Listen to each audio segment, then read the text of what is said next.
Hey friends, sorry, my phone just died. I charged it all night, but apparently it didn't stay charged. So we are actually in the bar today, hence the terrible lighting and the stuff behind me, because the littles are up and they're in the other rooms where we usually record. So we have a lot to read, and I didn't want to skip because I've been not on for the past couple days. So we're going to try to get through as much as we can because I don't want us to get more behind. We're already behind. I don't want us to get more behind. So excuse the terrible lighting and the location. Let's try to catch up. So we had one more part of Psalms to read. Remember, I was like, I don't understand, this is weird. I looked it up again and it was Psalm 91. So we're supposed to read that before we get into Joshua. So good morning. Psalm 91 is super short, and this is what it says. Those who live in the shelter of the Most High will find rest in the shadow of the Almighty. This I declare of the Lord. He alone is my refuge, my place of safety. He is my God, and I am trusting him. For he will rescue you from every trap and protect you from the fatal plague. He will shield you with his wings and shelter you with his feathers. His faithful promises are your armor and protection. Do not be afraid of the terrors of the night, nor fears of the dangers of the day, nor the dread of plague that stalks in the darkness, or the disaster that strikes at midday. Though 1,000 fall at your side, though 10,000 are dying around you, these evils will not touch you. You will see it with your eyes, and you will see how the wicked are punished. If you make the Lord your refuge, if you make the Most High your shelter, no evil will conquer you, no plague will come near your dwelling. For he orders his angels to protect you wherever you go. They will hold you in their hands to keep you from striking your foot on a stone. They will trample down lions and poisonous snakes. You will crush fierce lions and serpents under your feet. The Lord says, I will rescue those who love me. I will protect those who trust in my name. When they call on me, I will answer, and I will be with them in trouble. I will rescue them and honor them, and I will satisfy them with a long life and give them my salvation. So that was Moses talking in Psalms 91. Okay, so the last time that we were reading, Moses died, and now Joshua's in charge. So we're going to be reading through the book of Joshua and seeing how he deals with all of these people and being in charge after Moses was for a really long time. So, like I said, we have quite a few chapters of Joshua to read because I'm behind. And I'm so sorry, and I'm glad that you're here, and we'll see how far we get. All right? And yeah, this lighting is terrible. Anyway, I'm so sorry. Good morning. Okay. So Joshua 1, if you want to read along, otherwise you can just listen to me read to you. I don't know what that means, but thanks. Okay. After the death of Moses, the Lord's servant, the Lord spoke to Joshua, son of Nun, Moses' assistant. He said, Now that my servant Moses is dead, you must lead my people across the Jordan River into the land that I'm giving them. I promise you what I promised Moses. Everywhere you go, you'll be on land I've given you, from the Negev desert to the south of the Lebanon mountains in the north, from the Euphrates River on the east to the Mediterranean Sea on the west, and all the land of the Hittites. No one will be able to stand their ground against you as long as you live. For I will be with you as I was with Moses. I will not fail you or abandon you. Be strong and courageous, for you will lead my people to possess all the land I swore to give their ancestors. Be strong and very courageous. Obey all the laws that Moses gave you and do not turn away from them, and you'll be successful in everything you do. Study this book of law continually. Meditate on it day and night so that you may be sure to obey all that is written in it. Only then will you succeed. I command you, be strong and courageous. Do not be afraid or discouraged, for the Lord your God is with you wherever you go. Joshua then commanded the leaders of Israel, Go through the camp and tell the people to get their provisions ready. In 3 days you'll cross the Jordan River and take possession of the land that the Lord your God has given you. Then Joshua called together the tribes of Reuben, Gad, and the half-tribe of Manasseh, and he told them, Remember what Moses, the servant of the Lord, commanded you. The Lord your God is giving you rest and has given you this land. Your wives, children, and cattle may remain here on the east side of the Jordan River, but your warriors, fully armed, must lead the other tribes across the Jordan to help them conquer their territory. Only then may you settle here on the east of the Jordan River in the land of Moses, the servant of the Lord, gave you. They answered Joshua, We will do whatever you command us, and we'll go wherever you send us. We will obey you as we obeyed Moses, and may the Lord your God be with you as he was with Moses. Anyone who rebels against your word and does not obey your command will be put to death. So be strong and courageous. So I think that I heard once that the be strong and courageous is actually in the Bible like 365 times. Like literally one time for every single day of the year. Interesting, right? So that was chapter 20. That was chapter 1. Then Joshua secretly sent out 2 spies from the Israelite camp at Acacia. He instructed them, spy on the land on the other side of the Jordan River, especially around Jericho. So the 2 men set out and came to the house of a prostitute named Rahab and stayed there that night. Stayed there. What exactly does that mean? Okay. But someone told the king of Jericho, some Israelites have come here tonight to spy on the land. So the king of Jericho sent orders to Rahab, bring out the men who have come to your house. These are spies sent here to discover the best way to attack us. Rahab, who had hidden the 2 men, replied, the men were here earlier, but I don't know where they were from. They left the city at dusk as the city gates were about to close, and I don't know where they went. If you hurry, you can probably catch up with them. But she had taken them up to the roof and hidden them beneath piles of flax. So the king's men went looking for the spies along the road leading to the shallow crossing places of the Jordan River, and as soon as the king's men left, the city gate was shut. Before the spies went to sleep that night, Rahab was up on the roof to talk to them. I know the Lord has given you this land, she told them, and we're all afraid of you. Everyone is living in terror, for we've heard how the Lord made a dry path for you through the Red Sea when you left Egypt.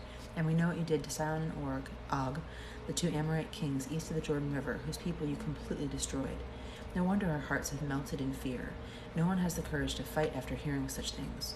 For the Lord your God is a supreme God of the heavens above and the earth below. Now swear to me by the Lord that you'll be kind to me and my family since I've helped you. Give me some guarantee that when Jericho is conquered, you'll let me live, along with my father and mother, my brothers and sisters, and all their families. We offer our own lives as a guarantee for your safety, the men agreed. If you don't betray us, we'll keep our promise when the Lord gives us the land. Then, since Rahab's house was built into a city wall, she led them down by a rope through the window. Escape to the hill country, she told them. Hide there for 3 days until the men who are searching for you have returned, then go on your way. Before they left, the men told her, we can guarantee your safety only if you leave this scarlet rope hanging from the window. And all your family members, your father, mother, brothers, and all your relatives must be here inside this house. If they go out in the street, they'll be killed, and we cannot be held to our oath. But if we swear that no one inside this house will be killed, not a hand will be laid on any of them. If you betray us, however, we're not bound to this oath in any way. I accept your terms, she replied, and she sent them on their way, leaving the scarlet rope hanging from the window. The spies went up into the hill country and stayed there for 3 days. The men who were chasing them had searched everywhere along the road, and they finally returned to the city without success. Then the 2 spies came down from the hill country, crossed the Jordan River, and reported to Joshua all that had happened.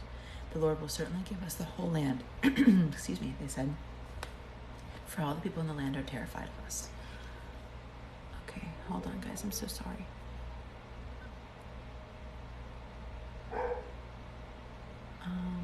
I really don't know what that means. I'm not November. Oh, maybe that means that you really like seeing Jack. He's pretty cute. Colvin, please let Jack outside. Billy's asleep. Please let Jack outside, like right now, instead of playing your game. 10-year-olds. Okay. I love all kinds of jewelry. Thank you very much. Your son is due. Sorry, I'm trying to get to that. Okay. Your son is due in February and you're naming him Joshua. Oh, that's awesome. Yay. Today's battle is better than yesterday's existence. That is true. Still learning good morning as you read the book. I am, actually. And so that was chapter 2 of Joshua. And this whole time I've been like, how come God just goes and kills like entire cities, right? But they're not going to kill Rahab. And she was a prostitute. So like, that's kind of cool. Like, it doesn't matter who you are or what you've done. You can still do something good. That's what I got out of it, which is pretty awesome. And ballsy. Like, this is a girl, and we've read over and over and over again how much they don't value girls back then, and she still was able to do something good. I like it. Yes. Okay, so let's keep going. We're on chapter 3. Early the next morning, Joshua and all the Israelites left Acacia and arrived at the bank of the Jordan River, where they camped before crossing. 3 days later, the Israelite leaders went into the camp, giving these instructions to the people. When you see the Levitical priests carrying the Ark of the Covenant, follow them. Since you've never traveled this way before, they'll guide you. Stay about a half a mile behind them, keeping a clear distance between you and the Ark, and make sure that you don't come any closer.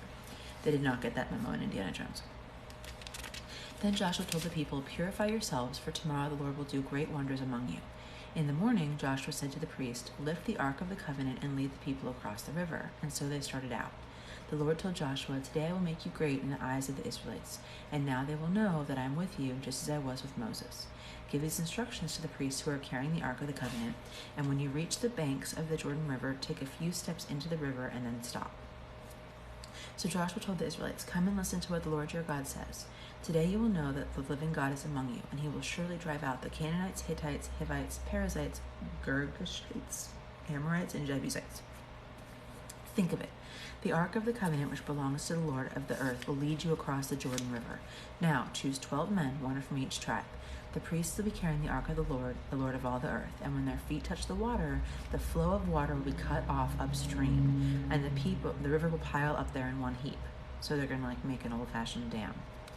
When the people set off to cross the Jordan, the priests who were carrying the ark went ahead of them. It was harvest season, and the Jordan was overflowing at the banks. But as soon as the feet of the priests who were carrying the ark touched the water at the river's edge, the water began piling up at a town upstream called Adam, which is near Zarethan. And the water below that point flowed onto the Dead Sea until the riverbed was dry. All the people crossed over near the city of Jericho, and the priests who were carrying the Ark of the Covenant stood on dry ground in the middle of the riverbed as the people passed by them. They waited there until everyone had crossed the Jordan on dry ground. Crazy. Okay, chapter 4. When all the people were safely across the river, the Lord said to Joshua, "Now choose 12 men, one from each tribe. Tell the men to take 12 stones from where the priests are standing in the middle of the Jordan and pile them up at the place where you camp tonight." So Joshua called together the 12 men and told them, "Go into the middle of the Jordan in front of the ark of the Lord your God. Each of you must pick up one stone and carry it on your shoulder, 12 stones in all, one for each of your tribes. We'll use these stones to build a memorial, and in the future your children will ask, 'What do these stones mean to you?' And you can tell them, 'They remind us that the Jordan River stopped flowing when the ark of the Lord's covenant went across.' The stones will stand as a permanent memorial among the people of Israel." So the men did as Joshua told them. They took 12 stones from the middle of the river, one for each tribe, just as the Lord had commanded Joshua. They carried them to a place where they camped for the night and constructed the memorial there. Joshua also built another memorial of 12 stones in the middle of the Jordan at a place where the priests who carried the ark were standing, and the memorial remains there to this day. Okay, so that's one of the things that I would love to know. Like, people say the Bible isn't real. Okay, if you go to this river, is there actually 12 stones? Because if there are, and this was written 25 years ago, then doesn't that kind of help prove that it really was real? Like, I would like to know. Anybody been to the Jordan River? Anybody have any information on that? Because I think that would be really helpful. Okay, so there's supposed to be one in the middle of the Jordan and one somewhere else. And you should be able to tell how old it is. Like, people can do that with fossils and stuff, so they should be able to tell how old those rocks are. The priests who were carrying the ark in the middle of the river until the Lord's instructions were carried out.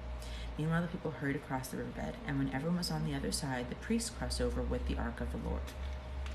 The armed warriors from the tribes of Reuben, Gad, and the half-tribe of Manasseh led the Israelites across the Jordan just as Moses had directed.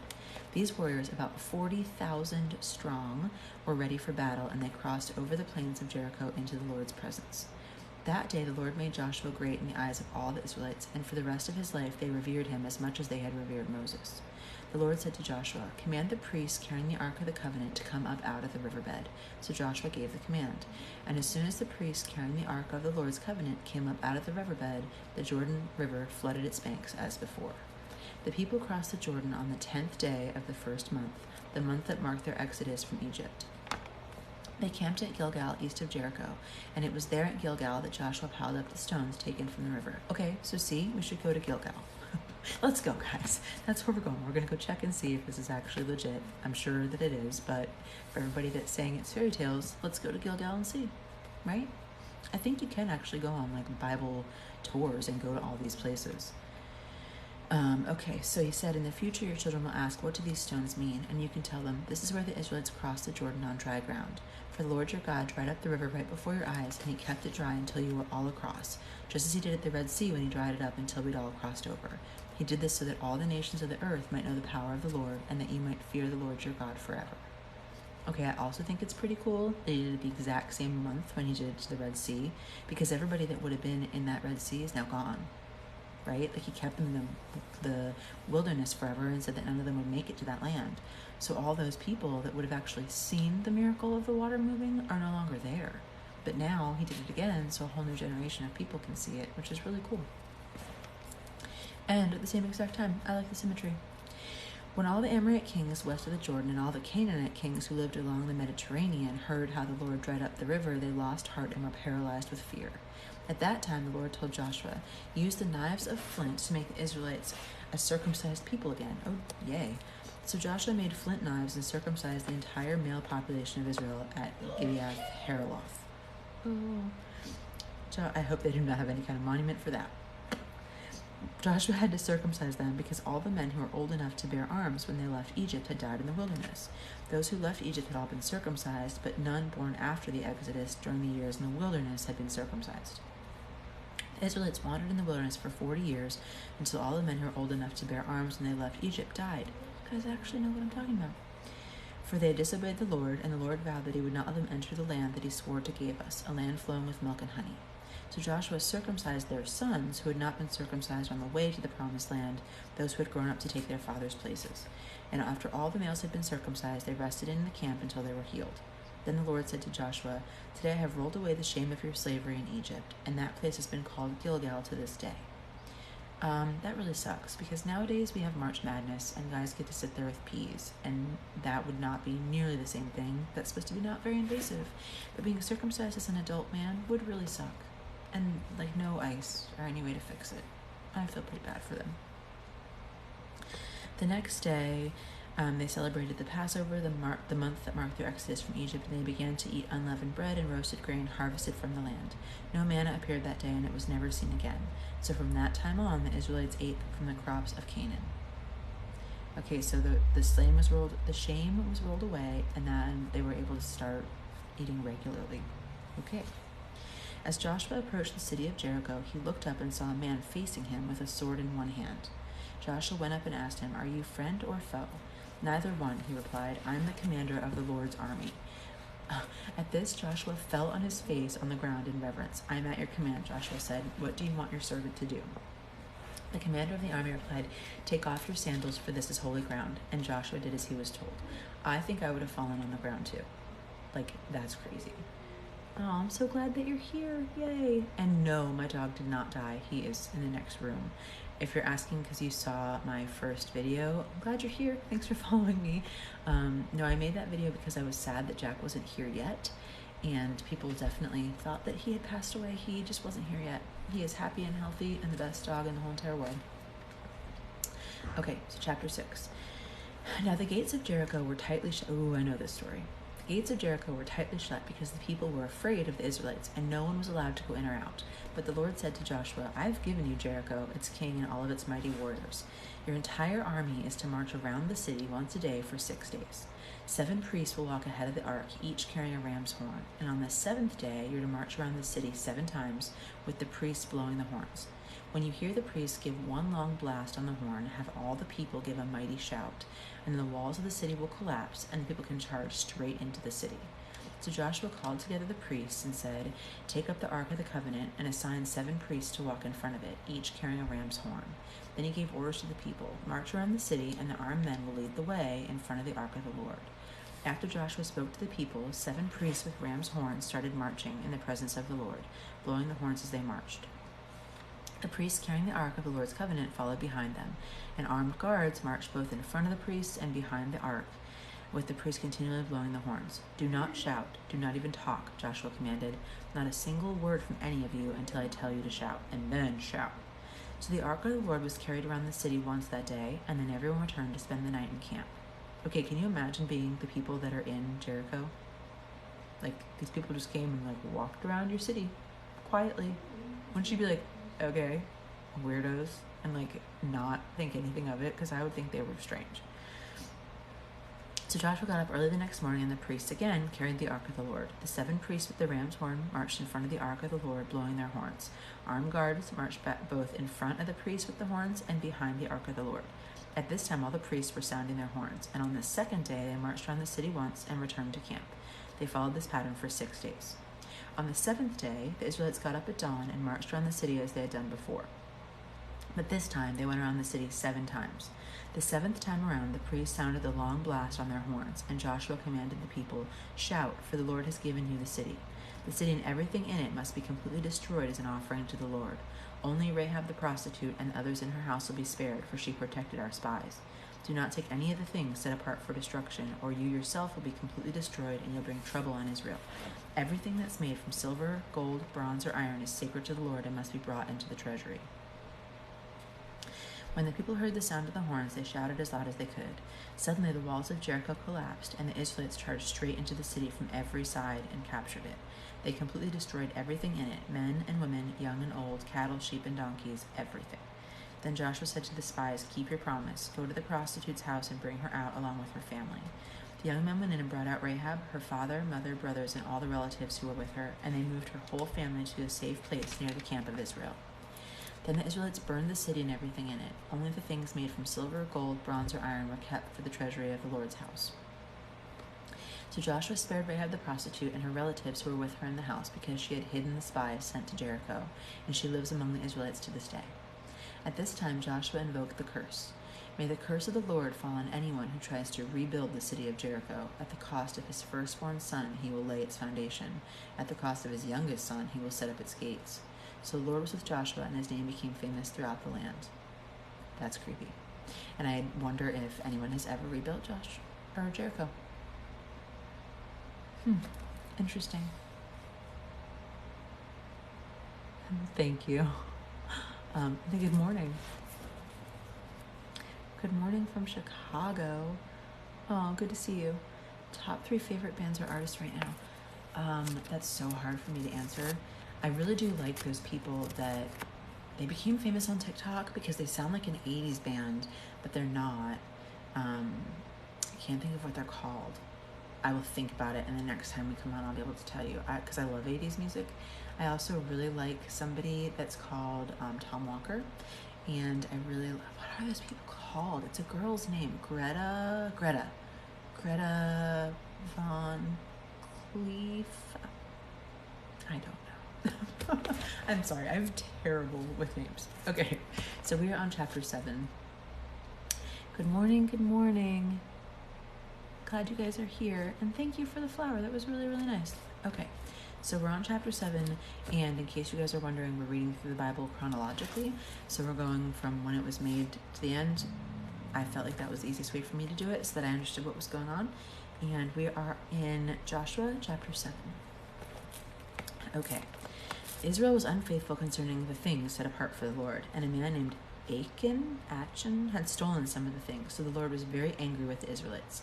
Achan was the son of Carmi, the family of Zimri, and the clan of Zerah of the tribe of Judah. Joshua sent some of his men from Jericho to spy on the city of Ai, east of Bethel, near Bethaven. When they returned, he told Joshua, "It's a small town. It won't take more than 2,000 or 3,000 of us to destroy it. There's no need for all of us to go there."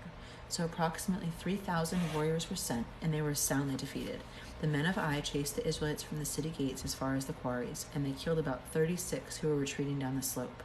The Israelites were paralyzed with fear at this turn of events, and their courage melted away.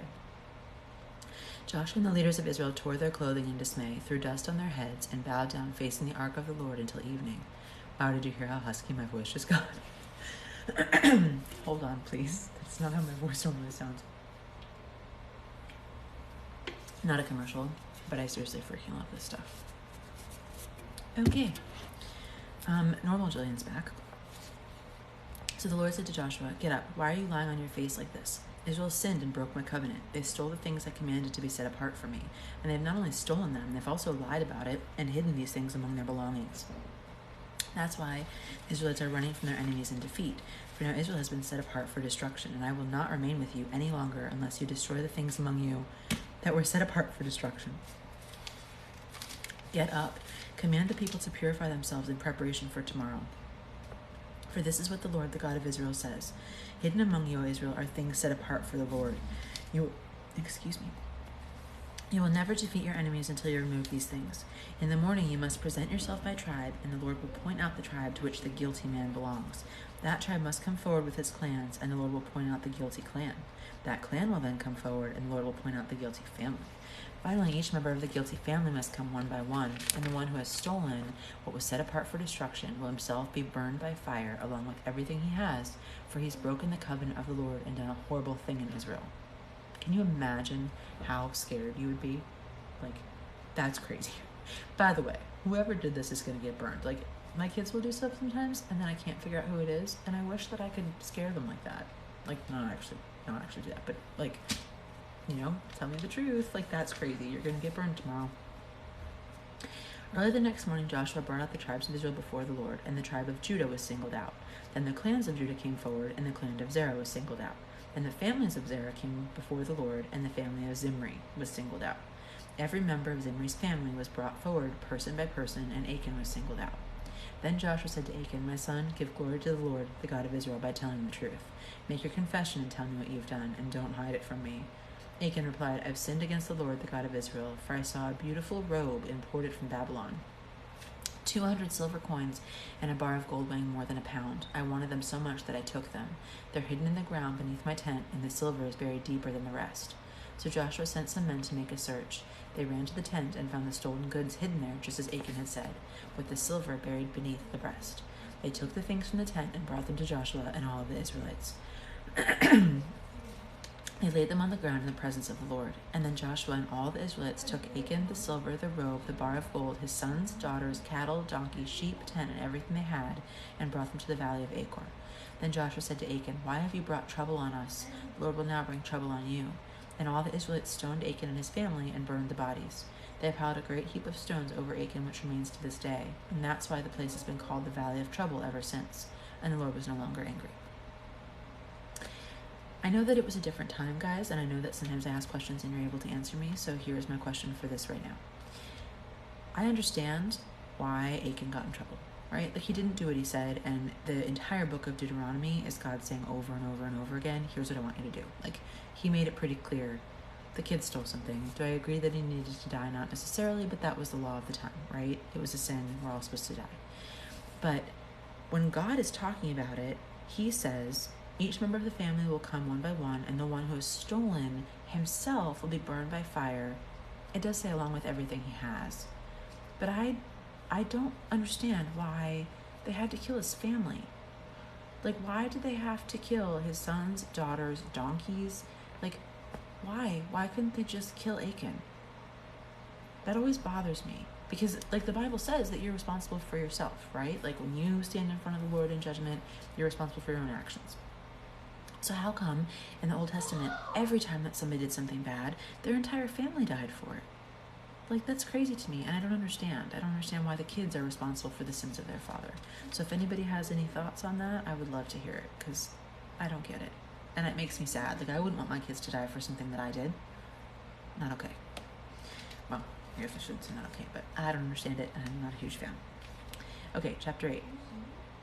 Then the Lord said to Joshua, "Don't be afraid or discouraged. Take the entire army and attack Ai, for I have given you the king of Ai, his people, his city, and his land. You will destroy them as you destroyed Jericho for its king, and by this time you may keep the captured goods and the cattle for yourselves. Set an ambush behind the city." So Joshua and the army of Israel set out to attack Ai, and Joshua chose 30,000 fighting men and sent them straight out at night with these orders: "Hide in an ambush close behind the city and be ready for action. When our main army attacks, the men of Ai will come out to fight as they did before, and we will run away from them. We will let them chase us until we have all left the city, for they will say, 'The Israelites are running away as they did before.' Then you will jump up from your ambush and take possession of the city, for the Lord your God will give it to you. Set the city on fire as the Lord commanded. You have your orders."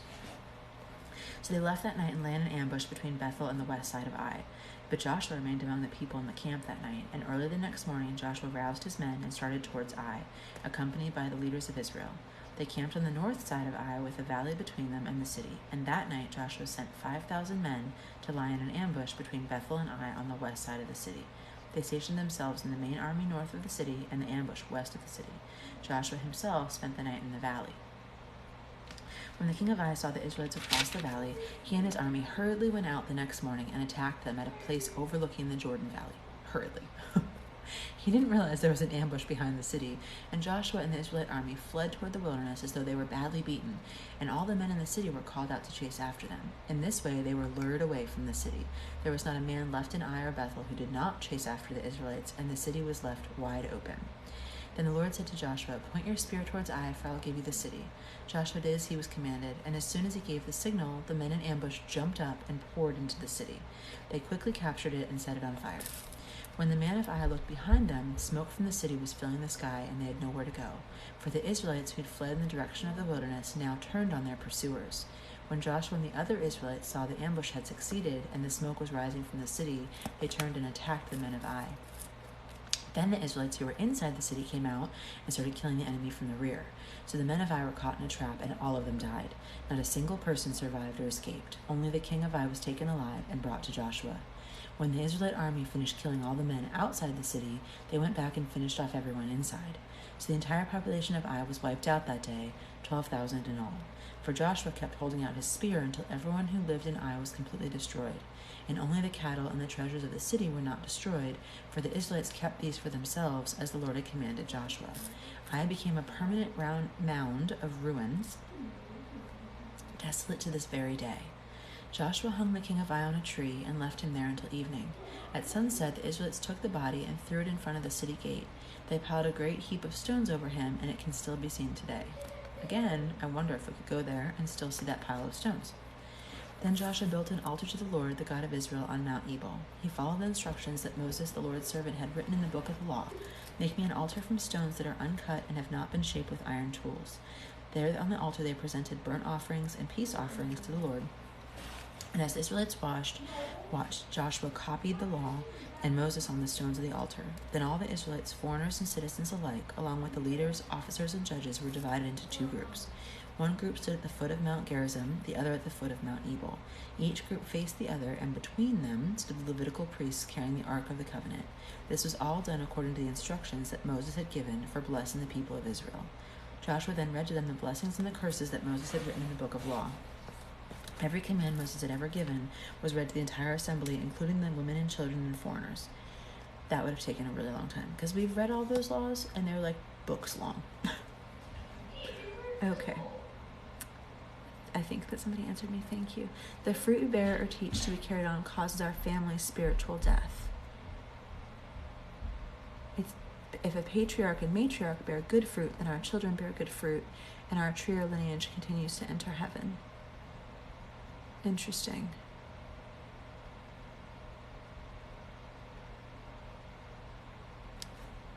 So are you saying that you don't think that we would go to heaven unless we're bearing good fruit? Because I think the Bible says if we believe in Jesus, then we go to heaven.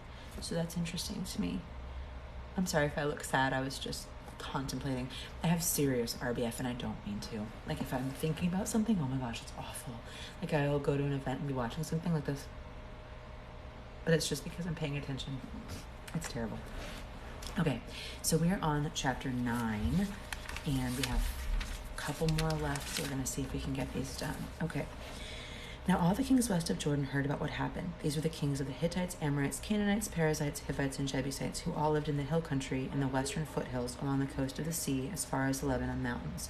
These kings quickly combined their armies to fight against Joshua. When the people of Gibeon heard what happened to Jericho and Ai, they resorted to deception to save themselves. They sent ambassadors to Joshua, loading their donkeys with weathered saddlebags and old patched wineskins. They put on ragged clothes and worn-out patched sandals, and they took along dry, moldy bread for provisions. When they arrived at the camp of Israel at Gilgal, they told Joshua and the men of Israel, "We've come from a distant land to ask you to make a peace treaty with us." Israelites responded to these Hivites, "How do we know you don't live nearby? For if you do, we can't make a treaty with you." They replied, "We will be your servants." "But who are you?" Joshua demanded, "and where do you come from?" They answered, "We're from a very distant country. We've heard of the might of the Lord your God and all he did in Egypt, and we've also heard what he did to the two Amorite kings east of the Jordan River, King Sihon of Heshbon and King Og of Bashan, who lived in Ashtaroth. So our leaders and our people instructed us, prepare for a long journey. Go meet with the people of Israel and declare our people to be their servants and ask for peace. This bread was hot from the ovens when we left, but now, as you can see, it's dry and moldy. These wineskins were new when we filled them, and now they're old and cracked. And our clothing and sandals are worn out from our long, hard trip." So the Israelite leaders examined their bread, but they did not consult the Lord. Then Joshua went ahead and signed a peace treaty with them, and the leaders of Israel ratified their agreement with a binding oath. 3 days later, the facts came out. These people of Gibeon lived nearby. The Israelites set out at once to investigate and reached their town in 3 days. The names of these towns were Gibeon, Kephirah, Beeroth, and Kiriath Jearim. But the Israelites did not attack the towns, for their leaders had made a vow to the Lord, the God of Israel. The people of Israel grumbled against their leaders because of the treaty, but the leaders replied, "We've sworn an oath in the presence of the Lord, the God of Israel. We cannot touch them. We must let them live, for God would be angry with us if we broke our oath. Let them live. We'll make them chop wood and carry water for the entire community." So the Israelites kept their promise to the Gibeonites, and Joshua called together the Gibeonite leaders and said, "Why did you lie to us? Why did you say that you live in a distant land when you live right here among us? May you be cursed. From now on you will chop wood and carry water for the house of my God." They replied, "We did it because we were told the Lord your God instructed his servant Moses to conquer the entire land and destroy all the people in it. So we feared for our lives, and that's why we have done it. Now we're at your mercy. Do whatever you think is right." Joshua did not allow the people of Israel to kill them, but that day he made the Gibeonites the wood choppers and water carriers for the people of Israel and for the altar of the Lord, wherever the Lord would choose to build it. And that arrangement continues to this day. Now Adonizedek, the king of Jerusalem, heard that Joshua had captured and completely destroyed Ai and killed its king, just as he destroyed Jericho and killed its king. He also learned that the Gibeonites had made peace with Israel and were now their allies, and he and his people became very afraid when they heard this, because Gibeon was a large city, as large as the royal cities and larger than Ai, and the Gibeonite men were mighty warriors. So King Adonizedek of Jerusalem sent messengers to several other kings, Hoham of Hebron, Param of Jarmuth, Japhia of Lachish, and Dibor of Eglon. "Come and help me destroy Gibeon," he urged them, for they have made peace with Joshua and the people of Israel. So these 5 Amorite kings combined their armies for a united attack. They moved their troops into place and attacked Gibeon. The men of Gibeon quickly sent messengers to Joshua at Gilgal. "Don't abandon your servants now," they pleaded. "Come quickly and save us, for all the Amorite kings who live in the hill country have come out against us with their armies." So Joshua and the entire Israelite army left Gilgal and set out to rescue Gibeon. "Do not be afraid of them," the Lord said to Joshua, "for I will give you victory over them. Not a single one of them will be able to stand up to you." Joshua traveled all night from Gilgal and took the Amorite armies by surprise. The Lord threw them into a panic, and the Israelites slaughtered them in great numbers at Gibeon. Then the Israelites chased the army along the road to Beth Horon and attacked them at Azekah and Makkedah, killing them along the way. As the Amorites retreated down the road from Beth Horon, the Lord destroyed them with a terrible hailstorm that continued until they reached Azekah. The hail killed more of the enemy than the Israelites killed with the sword. On that day the Lord gave the Israelites victory over the Amorites, and Joshua prayed to the Lord in front of all the people of Israel. He said, "Let the sun stand still over Gibeon and the moon over the valley of Ajalon." So the sun and the moon stood under the Israelites and defeated their enemies. So the sun and the moon stood still until the Israelites defeated their enemies. And this event not recorded in the book of Asher. The sun stopped in the middle of the sky, and it did not set as on a normal day. The Lord fought for Israel that day, and never before or since has there been a day like this one, where the Lord answered such a request from a human being. Then Joshua and the Israelite army returned to their camp at Gilgal. That's crazy. During the battle, the 5 kings escaped and hid in a cave at Makkedah. When Joshua heard they had been found, he issued this command: "Cover the opening of the cave with large rocks and place guards at the entrance to keep the kings inside. The rest of you continue chasing the enemy and cut them down from the rear. Don't let them get back to their cities, for the Lord your God has given you victory over them." So Joshua and the Israelite army continued to slaughter and wiped out the 5 armies, except for a tiny remnant that managed to reach their fortified cities. Then the Israelites returned safely to their camp at Makkedah. After that, no one dared to speak a word against Israel. Then Joshua said, "Remove the rocks covering the opening of the cave and bring the 5 kings to me." So they brought the 5 kings out of the cave, the kings of Jerusalem, Hebron, Jarmuth, Lachish, and Eglon. Joshua told the captains of his army, "Come and put your feet on the kings' necks." Okay, and they did as they were told. "Don't ever be afraid or discouraged," Joshua told his men. "Be strong and courageous, for the Lord is going to do this to all your enemies." Then Joshua killed each of the 5 kings and hung them on the 5 trees until evening. As the sun was going down, Joshua gave instruction for the bodies of the kings to be taken down from the trees and thrown into the cave where they had been hiding. Then they covered the opening to this cave with a large pile of stones, which remains to this day. That same day, Joshua completely destroyed the city of Makkedah, killing everyone in it, including the king. Not one person in the city was left alive. He killed the king of Makkedah as he killed the king of Jericho, and then Joshua and the Israelites went into Libnah and attacked it. There, too, the Lord gave them the city and its king, and they slaughtered everyone in the city and left no survivors. Then Joshua killed the king of Libnah just as he had killed the king of Jericho. From Libnah, Joshua and the Israelites went to Lachish and attacked it, and the Lord gave it to them on the 2nd day. Here, too, the entire population was slaughtered, just as at Libnah. And during the attack on Lachish, King Horam of Gezer had arrived with an army to help defend the city. But Joshua's men killed him and destroyed his entire army. Then Joshua and the Israelite army went to Eglon and attacked it, and they captured it in one day, and as at Lachish, they completely destroyed everyone in the city. After leaving Eglon, they attacked Hebron, capturing it and all of its surrounding towns. And just as they had done in Eglon, they completely destroyed the entire population. Not one person was left alive, and they turned back and attacked Debir. They captured the city, its king, and all of its surrounding villages. They killed everyone in it, leaving no survivors, and they completely destroyed Debir just as they had destroyed Libnah and Hebron. So Joshua conquered the entire region, the kings and the people of the hill country, the Negev, the western foothills, and the mountain slopes. He completely destroyed everyone in the land, leaving no survivors, just as the Lord, the God of Israel, had commanded. Joshua slaughtered them from Kadesh Barnea to Gaza and from Goshen to Gibeon. In a single campaign, he conquered all these kings in their land, for the Lord, the God of Israel, was fighting for his people.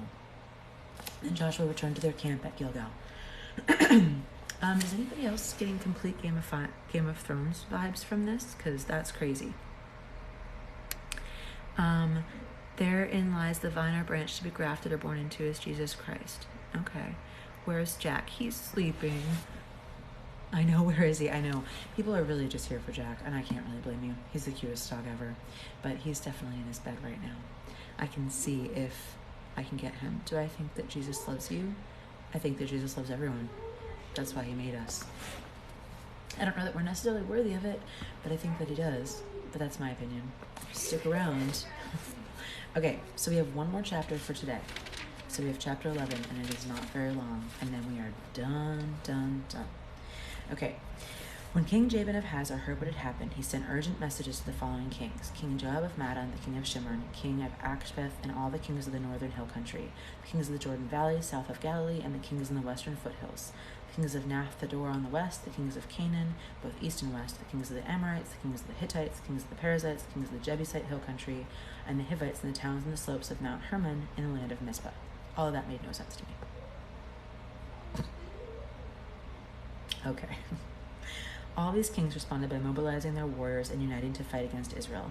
Their combined armies, along with a vast array of horses and chariots, covered the landscape like the sand on the seashore. They established their camp around the water near Merom to fight against Israel. And the Lord said to Joshua, "Don't be afraid of them. By this time tomorrow they'll all be dead. Cripple their horses and burn their chariots." So Joshua and his warriors traveled over the water near Merom and attacked suddenly, and the Lord gave them victory over their enemies. The Israelites chased them as far as the great Sidon eastward into the valley of Mizpah, until not one enemy warrior was left alive. Then Joshua crippled the horses and burned the chariots as the Lord had instructed. Joshua then turned back and captured Hazor and killed its king. Hazor had at one time been the capital of the federation of all these kingdoms. The Israelites completely destroyed every living thing in the city, and not a single person was spared. Then Joshua burned the city. Joshua slaughtered all the other kings and their people, completely destroying them, just as Moses, the servant of the Lord, had commanded. However, Joshua did not burn any of the cities built on the mounds except Hazor. Then the Israelites took all the captured goods and cattle of the ravaged cities for themselves, and they killed all the people. As the Lord had commanded his servant Moses, so Moses commanded Joshua, and Joshua did as he was told, carefully obeying all the Lord's instructions to Moses. So Joshua conquered the entire region, the hill country, the Negev, land of Goshen, the western foothills, the Jordan Valley, and the mountains and lowlands of Israel. The Israelite territory now extended all the way from Mount Halak, which leads up to Seir, to Baal-Gad at the foot of Mount Hermon in the valley of Lebanon. Joshua killed all the kings of those territories, waging war for a long time to accomplish this. No one in this region made peace with the Israelites except the Hivites of Gibeon. All the others were defeated, for the Lord hardened their hearts and caused them to fight the Israelites instead of asking for peace. So they were completely and mercilessly destroyed as the Lord commanded Moses. During this period, Joshua destroyed all the descendants of Anak who lived in the hill country of Hebron, Debir, Anab, and the entire hill country of Judah and Israel. He killed them all and completely destroyed their towns. No one was left in all the land of Israel, though some still remained in Gaza, Gath, and Ashdod. So Joshua took control of the entire land, just as the Lord had instructed Moses. He gave it to the people of Israel as their special possession, dividing the land among the tribes. And then the land finally had rest from war. Okay, hold on one second. Yeah.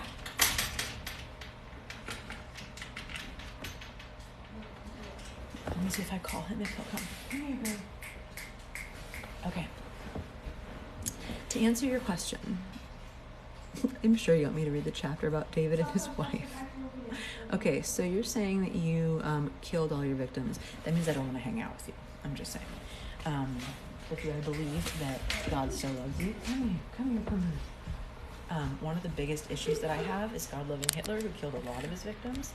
But that's not between me and God. That's between Hitler and God. Hey. Oh, well, that's not going to help him see your face. There's your face. Come here. Come here. Oh, hi, Jackie boy. If you are repentant and you're talking to God, that is not up to me, because I think we both have sinned. I know it's hard for me to think that sins are equal, but really anything that keeps us from God is considered a sin, and that would mean that we both had done stuff that would keep us from him. So I would say that it's absolutely possible for forgiveness if you ask for it as a serial killer, and that God does still love you, but that's God, not me. I couldn't. I'm not capable of that.